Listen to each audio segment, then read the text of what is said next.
Picture a man whose mere glance made women in theaters swoon. Hollywood's top alpha male, the planet's first sex symbol.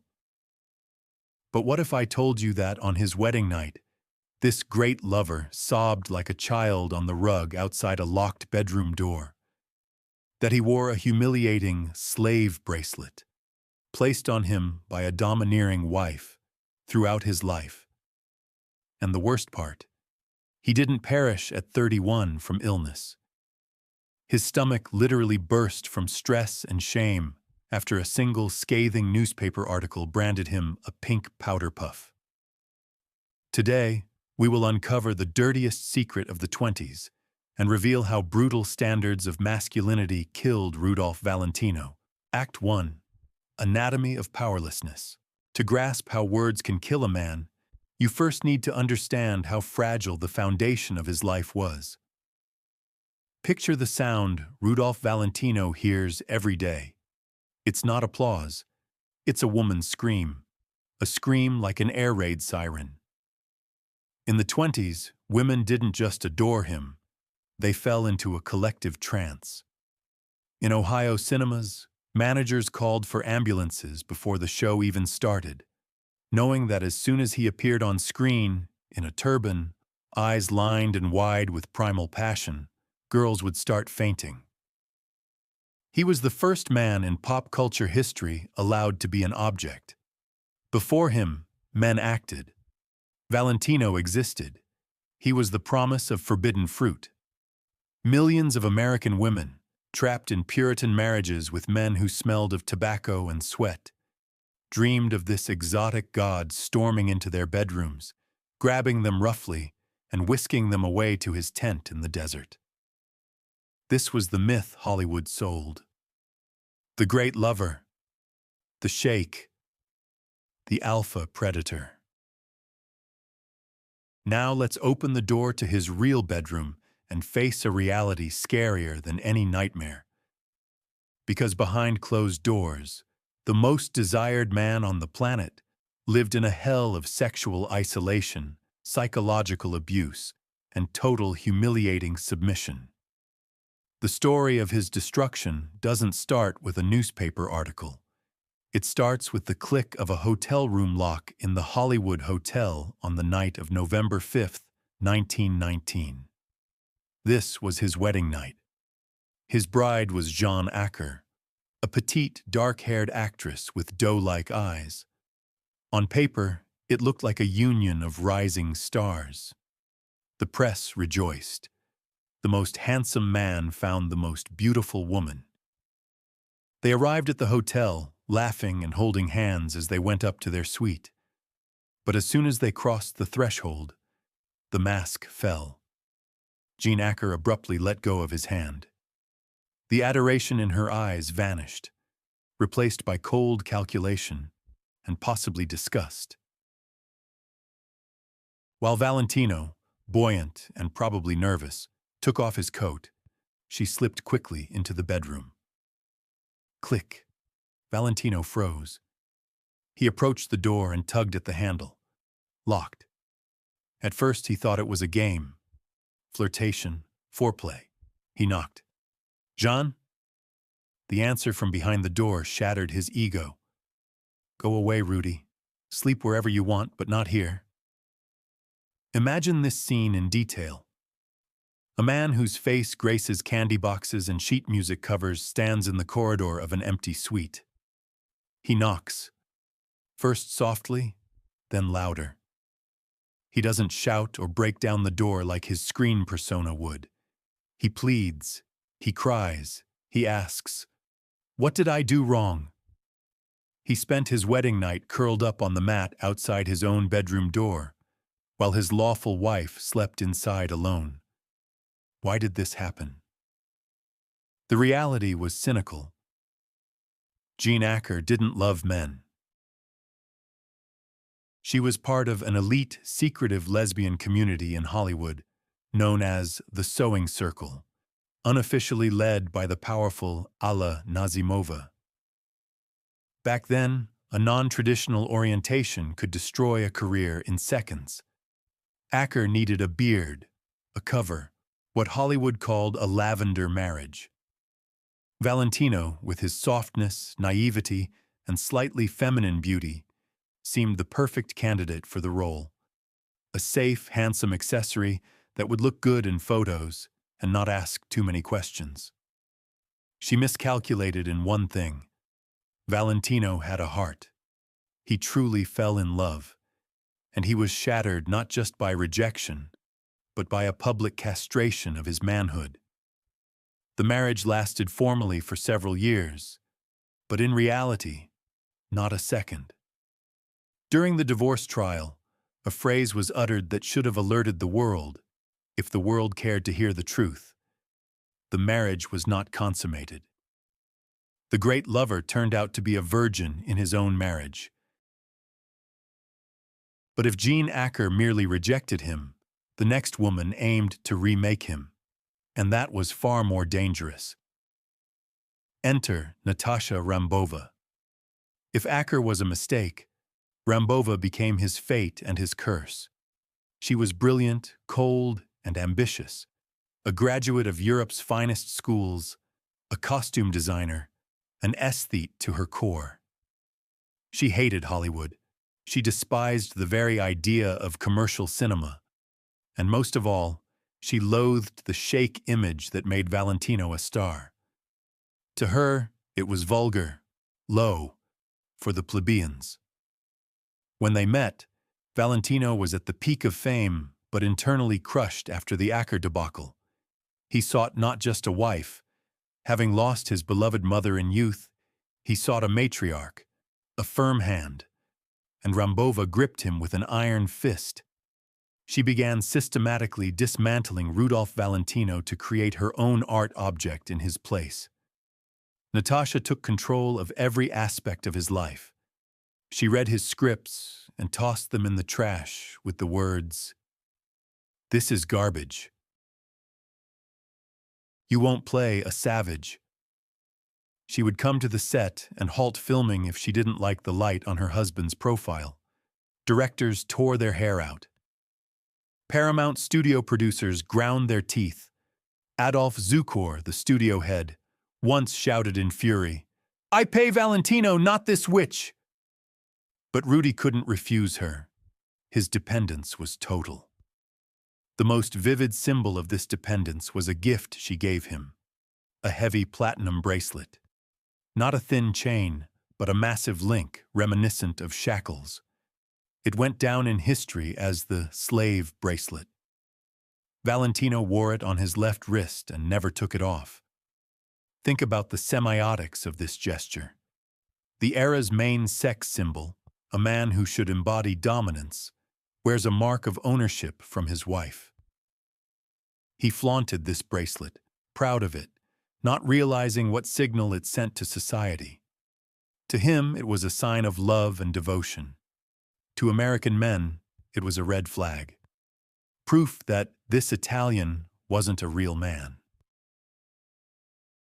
Under Rambova's influence, Valentino started acting in films that wrecked his career. The pinnacle of this downfall was the film Monsieur Beaucaire. Natasha decided Rudy should play an 18th-century French nobleman. No desserts, no horses, no brute force. Instead, silk stockings, heeled shoes, powdered wigs, beauty spots on cheeks, and lipstick. There's a scene in this film where Valentino looks in a mirror and delicately powders his nose with a puff.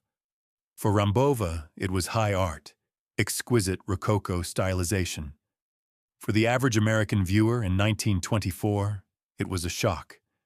For the American man, it was an insult. In theaters, they started laughing, not sighing in admiration, but laughing. The Sheikh image was cracking. People saw not a hero lover on screen, but a beautiful doll dressed by a domineering mistress. Behind the scenes, life was even darker. Natasha dabbled in spiritualism and the occult. She convinced Valentino that he was guided by the spirits of ancient Egyptians and Native American chiefs. All decisions, from buying a house to signing contracts, were made only after automatic writing sessions. Valentino sat in a dark room, holding hands with his wife, waiting for spirits, mesquilos, or black feather, to tell him what to do. He lost his will. He lost his friends, whom Rambova cut off as not intellectual enough. He found himself in a vacuum. The studio issued an ultimatum. Valentino, we'll renew your contract, but with one condition. Your wife is banned from the set. She has no say. This was a unique contract clause in Hollywood's legal history, an official ban on a spouse's presence. Valentino was terrified. He was torn between the bosses who paid him and the wife who controlled his soul. He tried to strike, demanding more creative control, but ultimately lost. He sank into monstrous debt to maintain the lifestyle Rambova demanded. By 25, the situation was critical. Natasha, realizing she could no longer directly control his career, lost interest in him. She left for Europe, leaving him alone in their vast estate, Falcon's Lair. He wrote her letters every day, long, desperate letters, begging her to return, promising to do whatever she said. She replied rarely and curtly, and here he is, Rudolph Valentino, 30 years old, a millionaire, an icon. He sits in an empty house, surrounded by antiques she chose. On his wrist, the platinum bracelet she put on.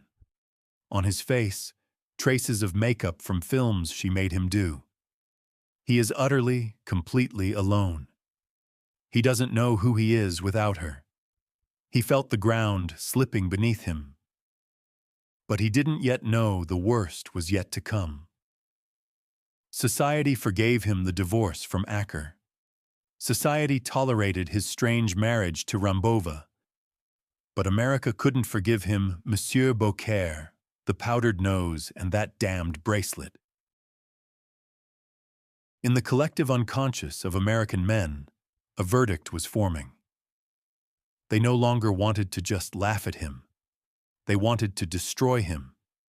They needed proof that Valentino was a disease, a virus to be burned out to save the nation.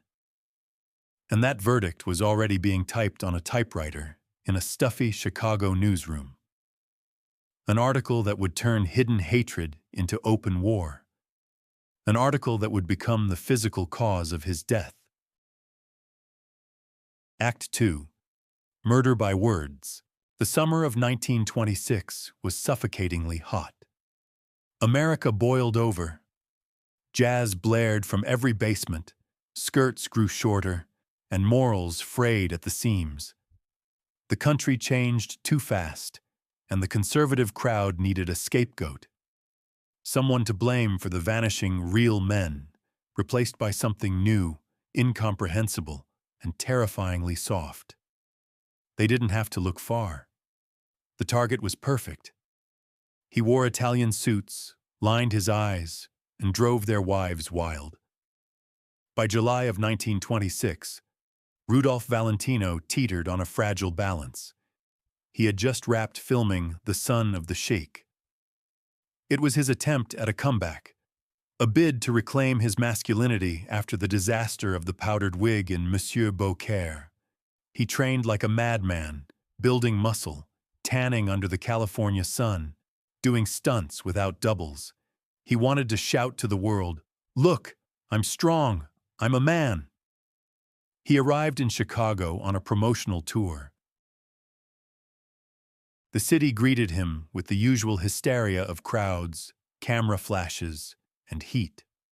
On the morning of July 18th, Valentino woke up in his room at the Blackstone Hotel. He felt good. The Son of the Sheikh promised to be a hit. Maybe, he thought, the worst was over. Maybe America had finally accepted him. He ordered breakfast. They brought him coffee and the fresh issue of the Chicago Tribune.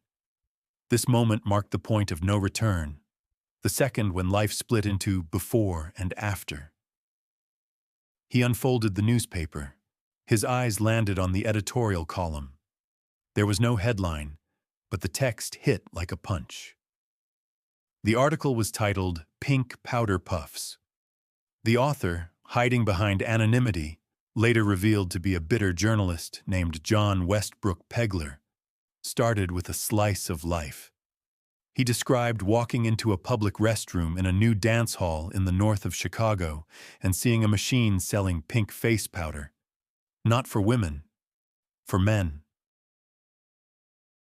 To the journalist, this machine symbolized the end of civilization. But instead of blaming the hall owners or fashion, he aimed his pen at one specific person. The text Valentino read wasn't just criticism.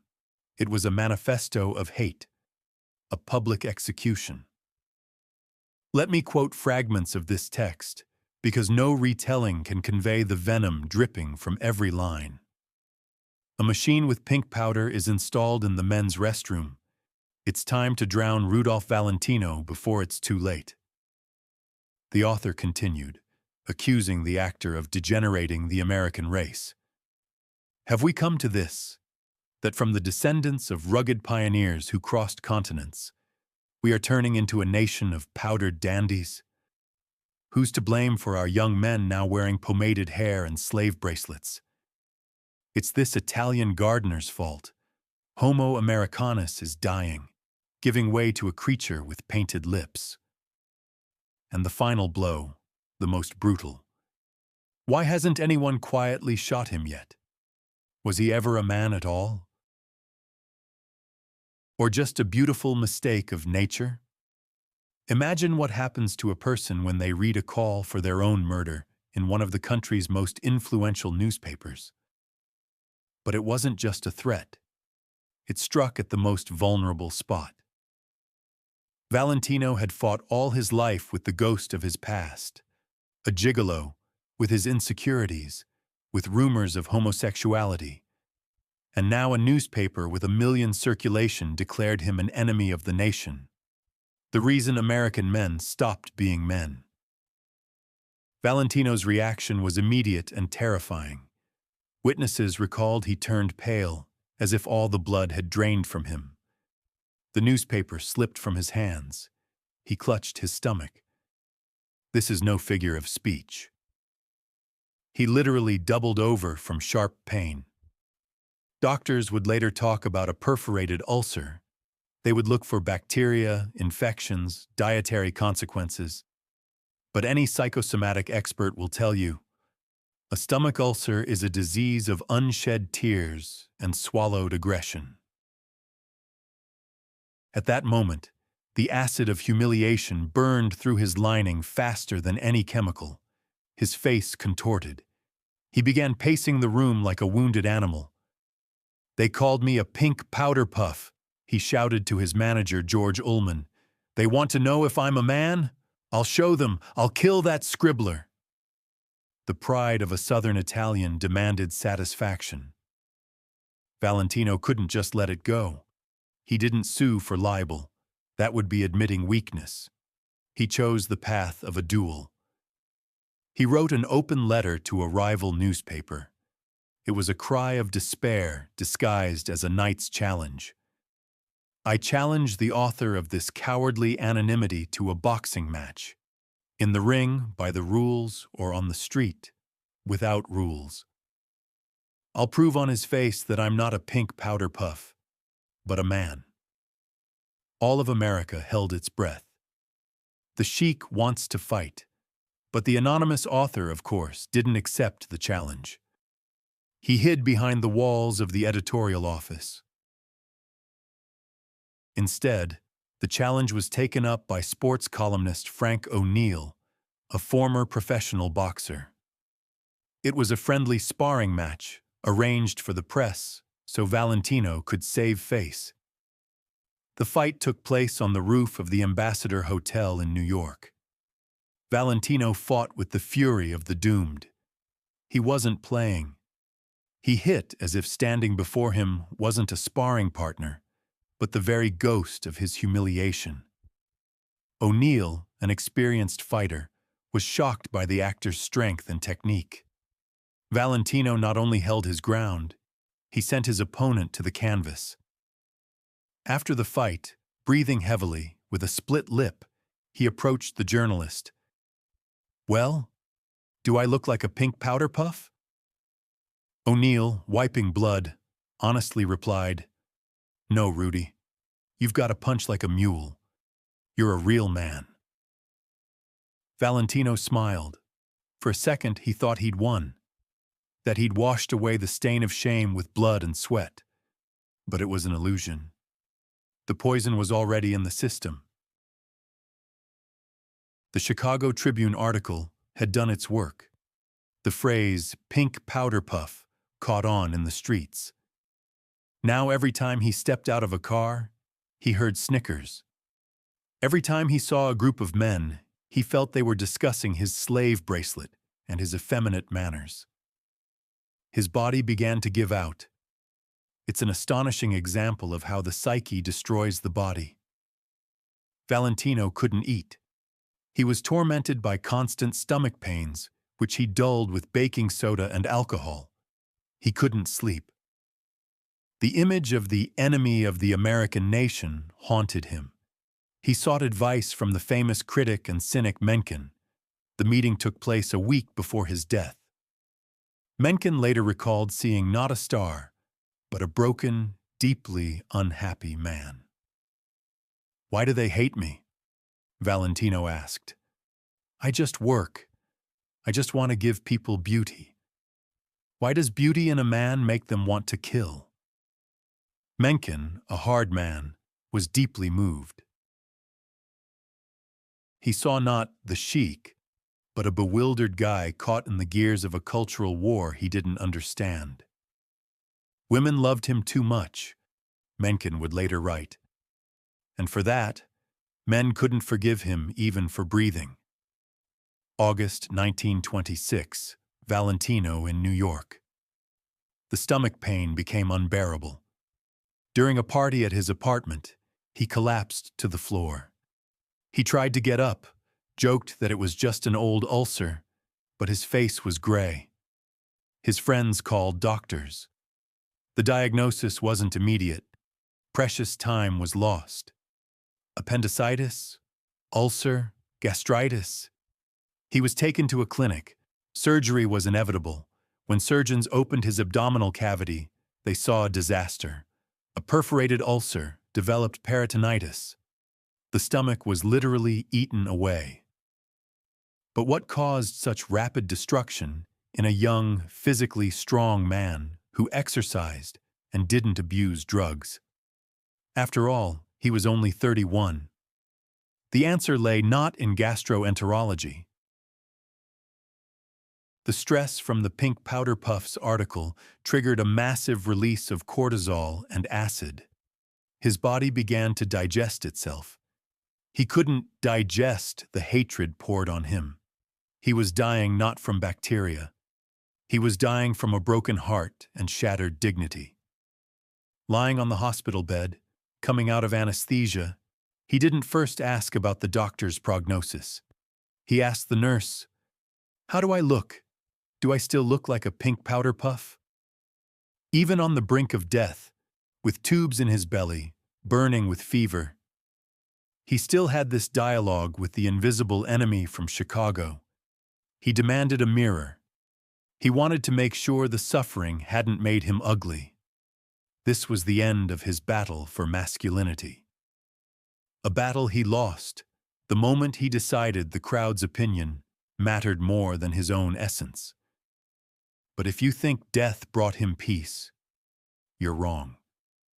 Rudolph Valentino's death signaled the start of the craziest, most grotesque spectacle in 20th century history. His body wasn't even cold, and the carnival was already beginning around him. Storefronts braced for impact. New York police saddled horses, and fascist dictator Benito Mussolini was already drafting a telegram to use the actor's corpse as a banner for his propaganda. The world was ready to go mad. Act 3. Carnival on Bones. When Rudolph Valentino's heart stopped on August 23, 1926, The doctors at the New York clinic sighed with relief. Their grueling, week-long battle with sepsis was finally over. But for the rest of the world, that very second opened the gates to madness. What psychiatrists would later call the first global case of mass hysteria, triggered by pop culture. If you think you know what fan love is, forget it. Beatlemania of the 60s or the frenzy over Michael Jackson were child's play compared to what happened in New York in August 1926. Valentino's death wasn't a moment of silence and mourning. It was the starting gun for a monstrous, grotesque carnival where grief mixed with lust and worship with vandalism. The reality of that day surpassed the darkest expectations. The Sheikh's body wasn't even cold, and his death had already become the year's most profitable attraction. We tend to think of funerals as sacred farewell rituals. In Valentino's case, it was a ritual of consumption. The crowd didn't want to say goodbye to a man. They wanted a piece of the idol for themselves. This event proved a terrifying truth. To the public, Valentino was never a living person. He was public property, a doll to be loved, broken, and even stolen. The events of August 24th to 26th around the Frank Campbell Funeral Church on Broadway went down in history. These weren't funerals. This was a siege. The news spread like wildfire. Newspapers released emergency editions with headlines as big as your hand. He is dead. By that evening, people began gathering at the funeral home on 66th Street and Broadway. First hundreds, then thousands. By the morning of August 24th, the crowd had reached unimaginable proportions. Estimates ranged from 80 to 100,000 people, more than the population of many American cities at the time. People clung to lampposts, climbed onto the roofs of nearby buildings, blocking traffic for dozens of blocks. The heat was hellish. The air smelled of sweat, cheap perfume, horse manure, and hysteria. When the funeral home's doors opened for viewing, the crowd surged forward. This wasn't a line of mourners. It was an avalanche. People trampled each other. Women fainted, and others walked over them. The sound of shattering glass rang out. The crowd had pushed out the funeral home's massive display window. Shards flew into the crowd. Panic erupted. Blood mixed with flowers. The New York police were horrified. Police Commissioner McLaughlin, a veteran who had seen street gangs, admitted he'd never seen anything like it. "They're acting like animals," he shouted. Mounted police were sent in to disperse the crowd. Horses trampled people, officers wielded batons, beating women and teenagers trying to reach the coffin. Inside the funeral home, surrealism reigned. Valentino's body lay in a silver and bronze coffin, covered with glass. This was crucial, covering it with glass. The organizers understood. If left open, fans would tear it apart for souvenirs. They'd rip off buttons, hair, scraps of clothing, but the most cynical acts happened behind the scenes. Valentino's manager, George Ullman, and the studio's PR team knew the star's death was the last chance to cash in. Rumors spread that the body in the coffin was a wax dummy. To dispel this and stoke interest, the coffin was periodically opened for select journalists. Dead Valentino looked flawless. Studio makeup artists had worked on him as meticulously as for a film shoot. The irony, the pink powder puff article had killed him, accusing him of using makeup, and now he lay in the coffin, heavily powdered, with tinted lashes, forever fixed in an image of artificial beauty. This bacchanalia involved more than just fans. Politics wanted its piece too. Benito Mussolini, who had been lukewarm toward the actor in life, considering him too American, and not manly enough, suddenly realized the propaganda potential of the moment. The Italian dictator sent an honor guard. 4 men in black shirts, the fascist uniform, stood by the coffin. They saluted the dead actor with the Roman salute. Newspapers wrote, "The Duce honors a great son of Italy." In reality, as it later turned out, these black shirts were hired actors from a local theatrical agency. It was a spectacle within a spectacle. A PR stunt meant to tie the image of the romantic hero to fascist ideology. Valentino, who was apolitical, posthumously became a propaganda tool. But the main star of this show, besides the deceased, was Pola Negri. The silent film star, the vamp woman, claimed she was Valentino's fiancée. Was she really? No one knows for sure, but she played the grieving widow role to the hilt. Her arrival from California was staged like a royal visit. She stormed into the funeral home all in black, a veil hiding her face, but not muffling her sobs. She threw herself on the coffin. She kissed the glass. She fainted, and photographers captured perfect shots. She brought a massive rose arrangement, with one word spelled out in flowers. Not Rudy, not love. It said, Pola. Even at the funeral of the man she claimed to love, she advertised herself. Her name, spelled out in roses, was bigger than the coffin itself.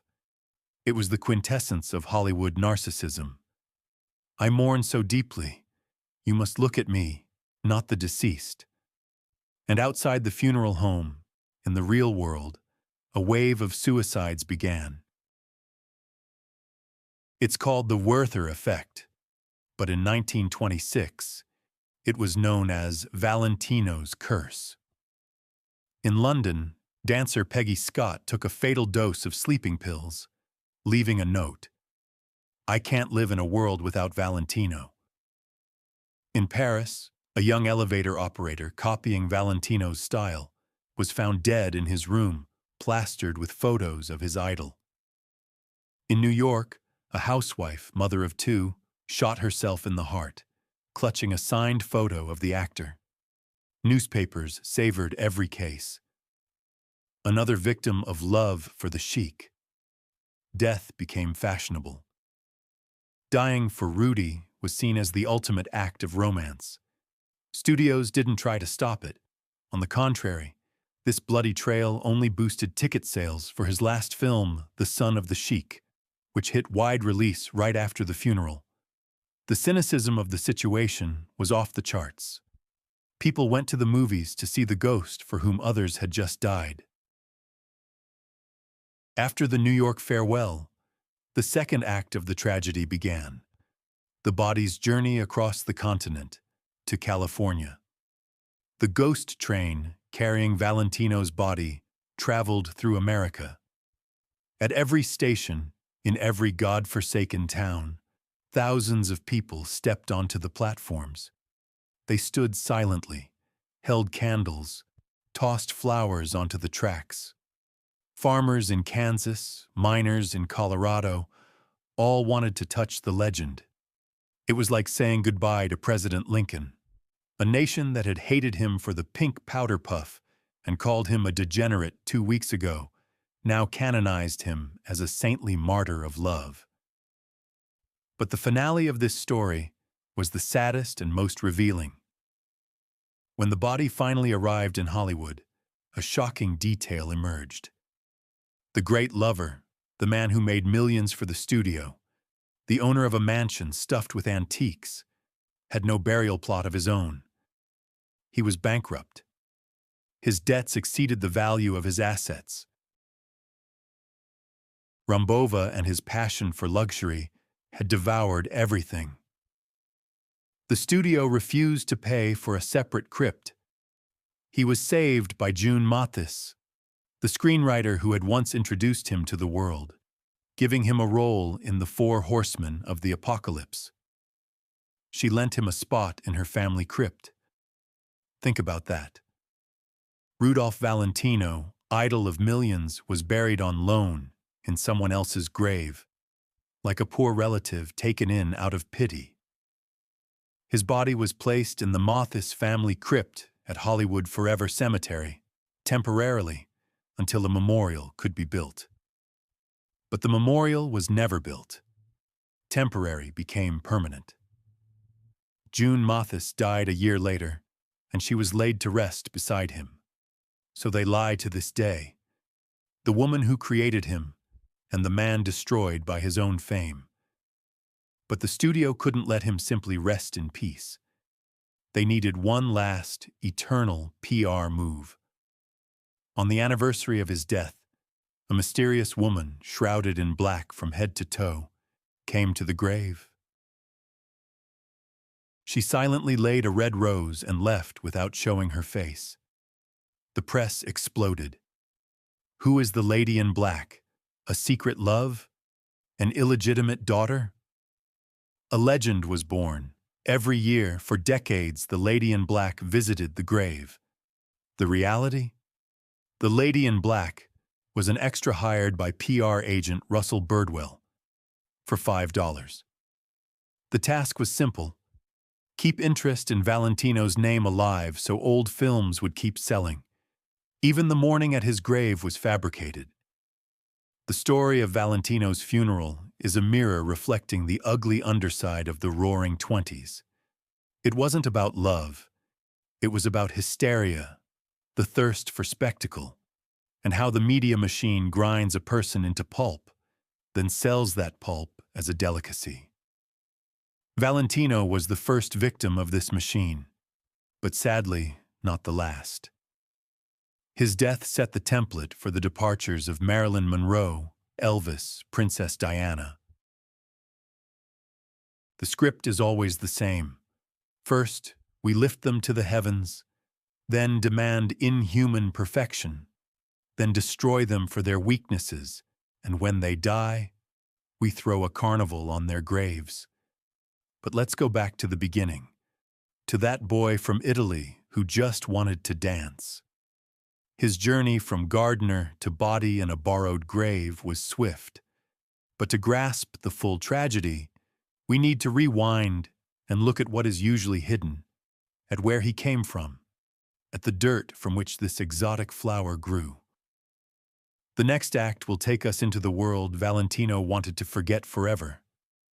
A world of paid dances, humiliating arrests, and the struggle for survival. Act 4. A shadow that can't be erased. To truly grasp why the pink powder puff article was a fatal blow and not just a nuisance, we need to rewind. Back to when Rudolph Valentino didn't exist yet. Hollywood loves a success story. He came with $1 in his pocket and became a king. But Hollywood hates tales of how that second dollar was earned. Valentino's story isn't the classic American dream where hard work ennobles. It's about hunger forcing you to sell the only thing you've got, your body and beauty. And that shame, the shame of being a man for sale, haunted him even when he became the highest-paid actor in the world. All his complexes, his hypersensitivity to attacks on his masculinity, his dependency on domineering women, stem from here. From the cold streets of New York in 1913. Valentino spent his life trying to wash off the gigolo stigma. He built mansions, collected knightly armor and weapons, trying to prove to the world, and himself, that he was a warrior, not a taxi dancer. But the past isn't dirt on your shoes. You can't just shake it off. Before becoming the Sheikh, Rodolfo Guglielmi was a classic failure, hitting rock bottom. He survived by what polite society called parasitism. He was a paid dance partner. For puritanical America of the 1910s, this was just a step above street prostitution. December 1913. The liner Cleveland docks in New York Harbor. An 18-year-old Italian descends the gangway. Rodolfo Alfonso Raffaello Pier Filibert Guglielmi di Valentina d'Antonguola, a name longer than his list of skills. He came from the tiny town of Castellaneta in southern Italy. At home, they considered him useless. His mother spoiled him. His father saw him as a worthless loafer. He was sent to America, practically in exile, to stop shaming the family with his idleness. In his pocket, sewn in, were $4,000, a fortune at the time, an inheritance given with the condition, "Don't come back until you become someone." Any other immigrant would have invested in business or education. Rodolfo blew it in a couple of months. Restaurants, clothes, attempts to dazzle. He lived like a prince in exile until one morning he found his pockets empty. And that's where the real drama begins. The prince ended up on the street. Literally. He slept in Central Park. Imagine the future idol of millions, tucking newspapers under his expensive but now crumpled jacket to keep warm on a bench. He stole rolls from stalls.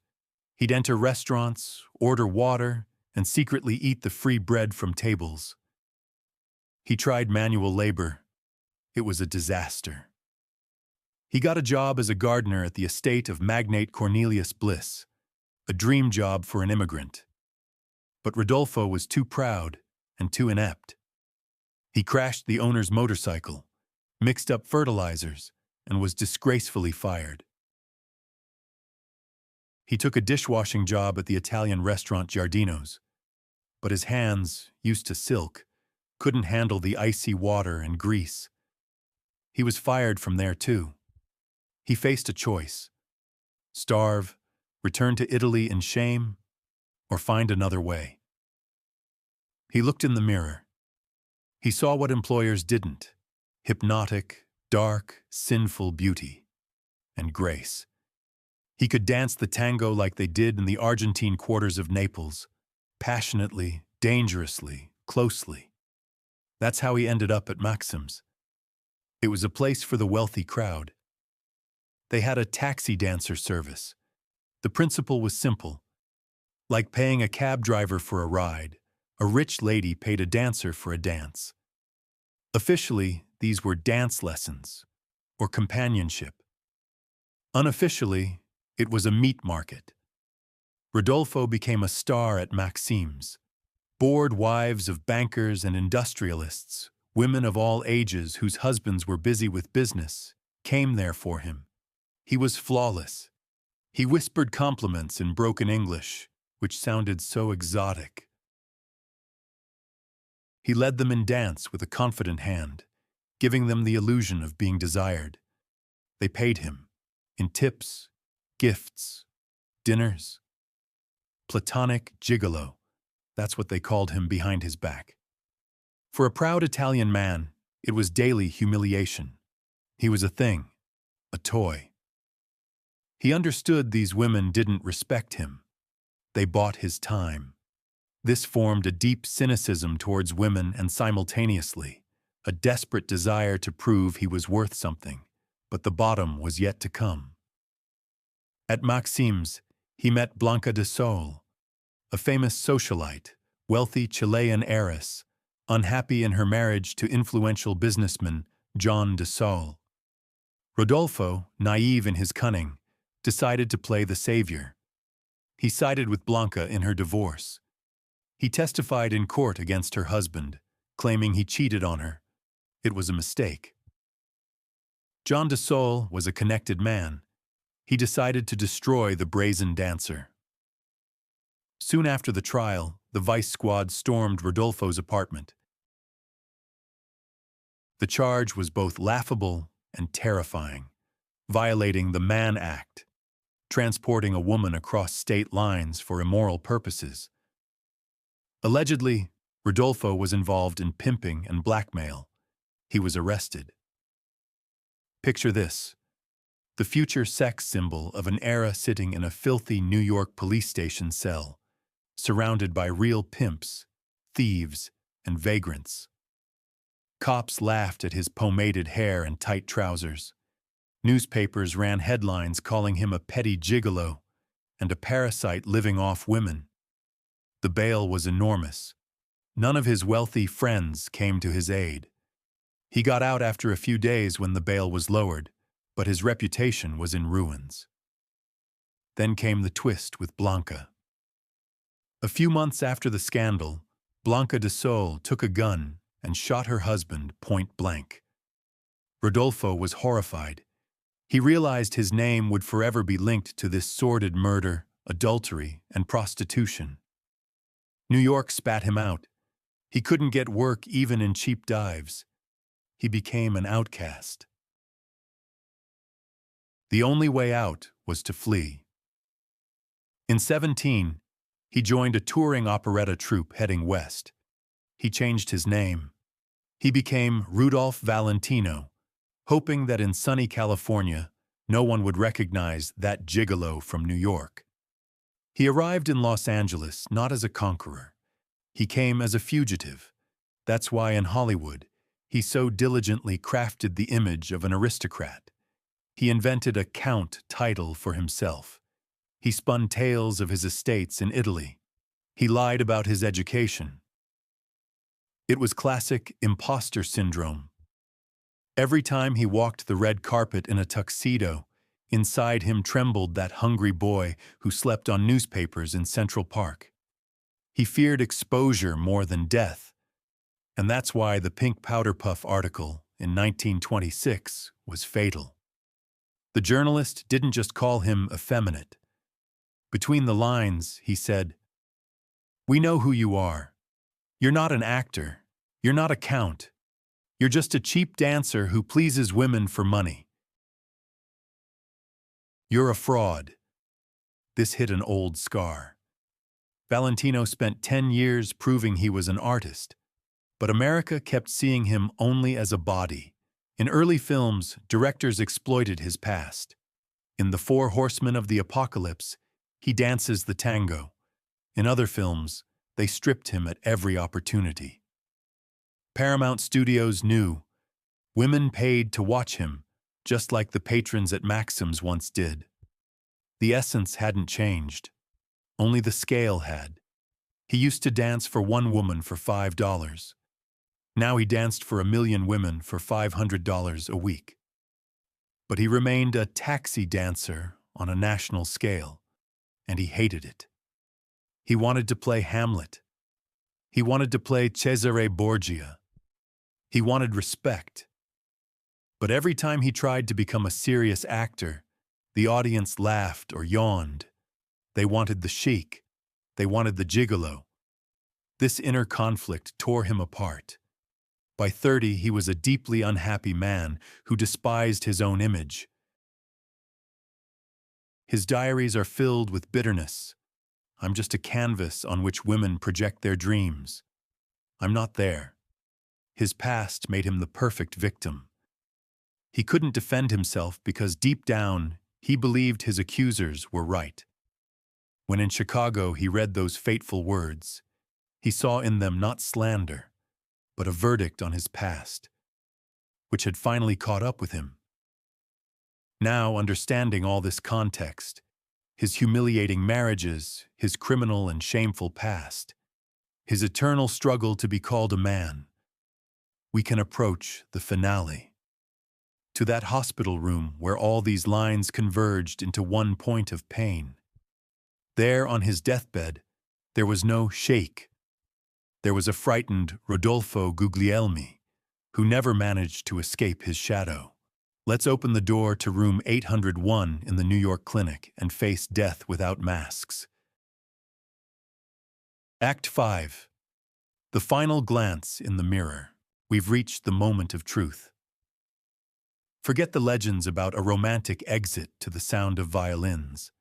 Death is always a raw, messy, and terrifying process. But for Rudolph Valentino, death was the final act of his tragic play, where the lead role wasn't played by a virus or bacteria, but by a shattered psyche. The official story reads, "Death from peritonitis and pleurisy." But the medical reports from 1926 are just the tip of the iceberg. Modern psychosomatics and a timeline analysis suggest Valentino switched off his own body. His immune system collapsed under the weight of a cortisol storm, triggered by that infamous article. We'll witness how a man adored by millions died in utter fear, worried not about saving his soul, but about a scar on his belly. It was an 8-day medical thriller. From August 15th to the 23rd, 1926, the world held its breath while doctors at a New York clinic staged a play called Everything Will Be All Right, knowing full well the patient was doomed. August 15th, the collapse. It all happened at the Ambassador Hotel. Valentino was at a party. He laughed, drank, tried to seem cheerful, but inside, acid was eating away at him. Around noon, he suddenly turned pale and clutched his side. This wasn't a dramatic fall like in silent films. He went down, writhing in pain, gritting his teeth to keep from screaming. Pride wouldn't let him show weakness. "It's just an old ulcer," he rasped to his friends. "I just need some soda." But soda didn't help. Within an hour, he couldn't stand. His manager, George Ullman, called a doctor. The diagnosis was wrong. Acute appendicitis. Precious time slipped away. As they rushed him to a clinic on 50th Street, the contents of a perforated ulcer were already spilling into his abdominal cavity, starting an irreversible sepsis process. When surgeons opened the abdomen of the most beautiful man in the world, they found chaos. It wasn't just appendicitis. He had a perforated stomach and multiple ulcers. Doctors were shocked by the scale of inflammation. A young man's insides looked like those of an old man, ravaged by chronic stress. They stitched up the perforation. They cleaned the abdominal cavity. But they knew the infection was already in the blood. In 1926, there was no penicillin. Antibiotics weren't discovered yet. The only medicine was hope and a strong immune system. And Valentino had no immunity. It was burned out by depression. After the surgery, the most cynical stage began. Valentino woke up. The pain had eased a bit, thanks to morphine. Doctors and his manager decided not to tell him the truth. They told him the surgery was a success, that he was on the mend. Valentino, naive as a child, believed them. He lay in room 801. Nurses bustled around him. And what do you think he talked about in the face of death? God? Love? Eternity? No, he talked about the article in the Chicago Tribune. In a moment of clarity, he called over Dr. Paul Durham. Valentino's eyes shone feverishly. "Doctor, tell me honestly." The doctor braced himself, expecting the question. "Am I going to die?" But Valentino asked, "The scar, will it be big? Can we hide it? And tell me, did I act like a man during the surgery? I didn't scream, did I? I wasn't a pink powder puff, was I?" Even on his deathbed, with tubes sticking out of his body, he was trying to prove to an unknown Chicago journalist that he was a man. Dr. Durham, barely holding back tears, replied, "You were as brave as a soldier, Rudy." Valentino calmed down. He asked for a mirror. He studied his gaunt, yellowish face for a long time.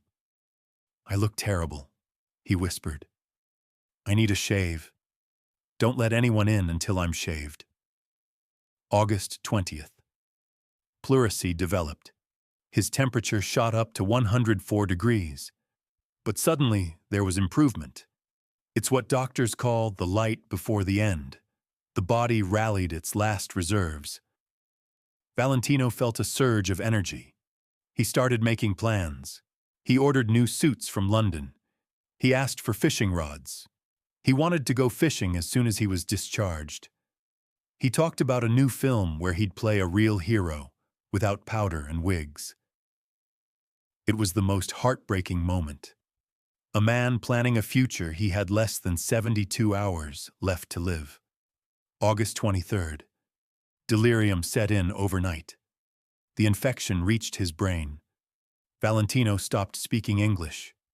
He forgot the language that earned him millions. He began muttering in the dialect of his childhood, a mix of Italian and French. He called for his mother.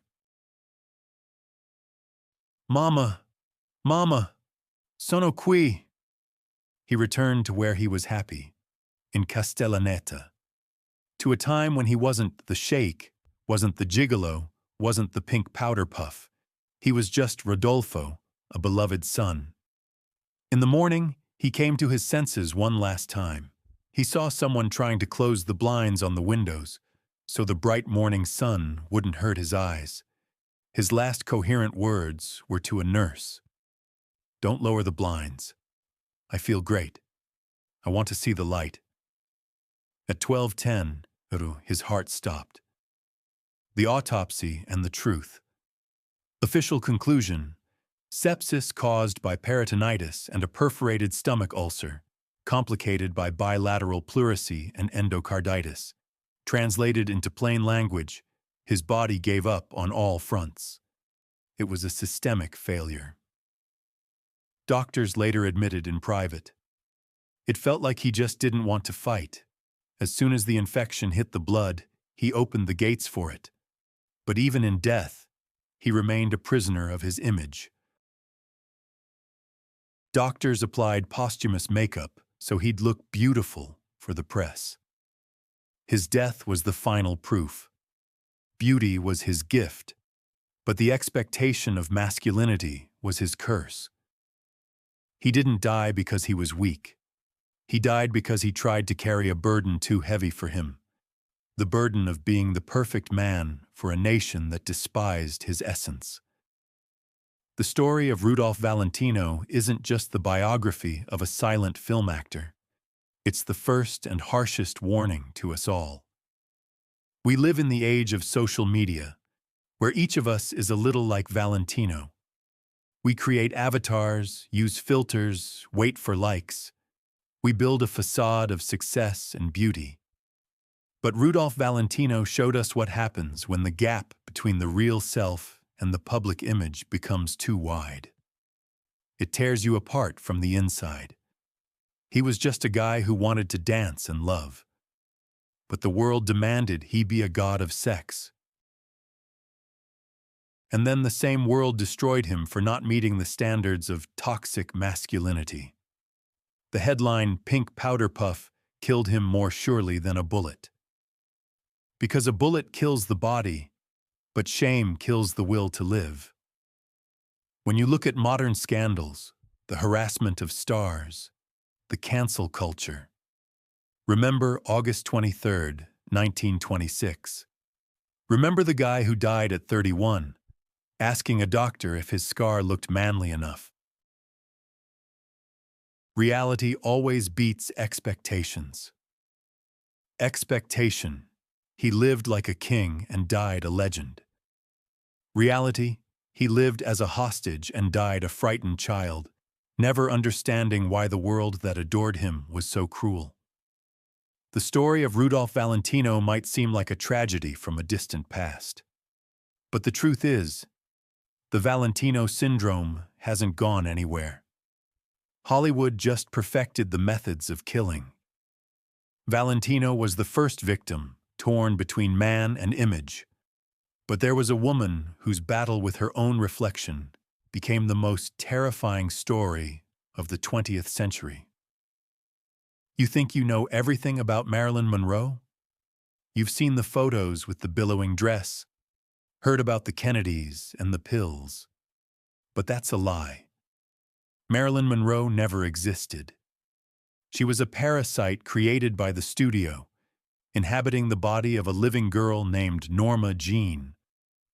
What if I told you that on that fateful night in 1962, there was no suicide? because Norma Jean died long before that. She was killed by Marilyn. It was a chronicle of slow, agonizing cannibalism where the mask devoured the face. If you want to hear what absolute personality split looks like and how the industry forced a woman to destroy herself for applause, you need to hear this story. It will change your view of every smile Marilyn ever gave.